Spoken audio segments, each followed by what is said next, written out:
We were off to the exchange place yesterday to send $2,500. Lynn had extra money because, and we're going to get into that in a second, we've got a new project coming up. Yay! And we made extra money, 5,000 pesos. So I want to ask you guys, what would you do with an extra 5,000 pesos? Yes, 5,000 pesos. It's a party time, right? Let's party. No, savings, guys. Savings. You've already got a budget for partying. As I keep saying, there's going to be a medical thing that come up. But let's give you the example, the real life example. Lynn sends $2,500 yesterday. We're 2 pesos above the threshold for Canada. That put an extra 5,000 pesos in our pocket. And what are we going to do with that? It goes into our emergency fund. It also goes into buffering when the exchange rate goes lower. If we were doing what many of you are doing, which is sending real-time money.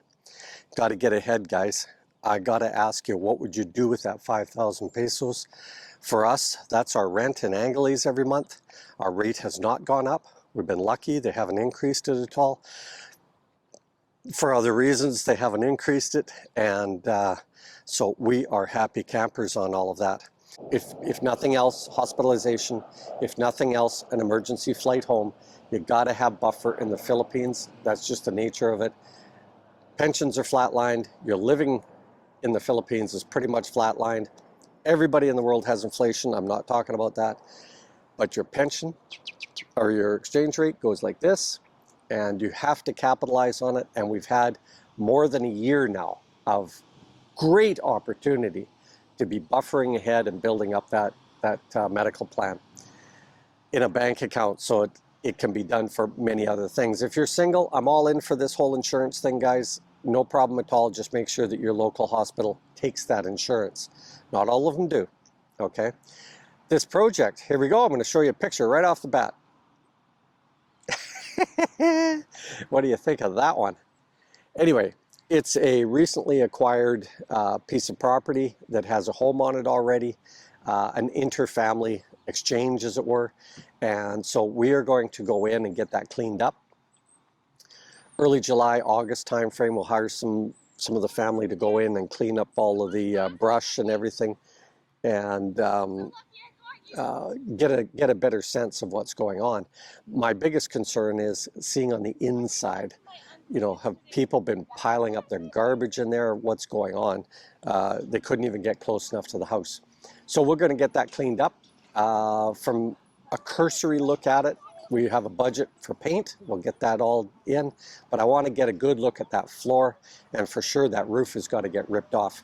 Now, we will not be going to the same extent that the previous bill did, and we are going to convert that roof to a shed roof, so we have gutter only on one side, and it gives the opportunity to put a little kick-over roof for a dirty kitchen in the back.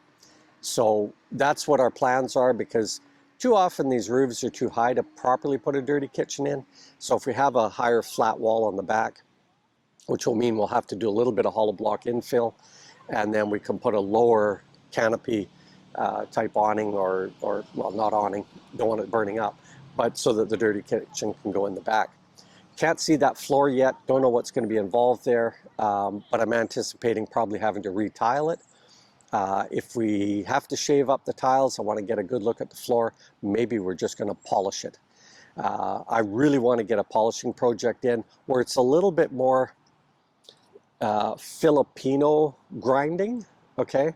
Where we can cut some people loose to get this ground up. No big machines, none of that kind of thing. And then seal it, and then just see.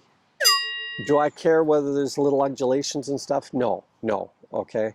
This is not going to be classified as your high-end home. Quick little update on the land. We're not hearing back from the person we have the agreement with, so we've fired over the fellow who's selling the land through us to him, or from him.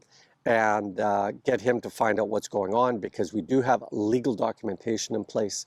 And if he's undersold it, then we have recourse there. Not that we would probably do anything, but just shake his feathers a little bit, as it were. Anyway, no action on that piece of property, so we do not know whether we've got a build coming up. But I am eager to see Ernest's build, Clarence's build, Robert's build. Got a lot of builds to go see out there in progress, and ones that maybe are already done. There we go, guys. That's our projects coming up. Some good news this week. Yay. Okay, later, Gators.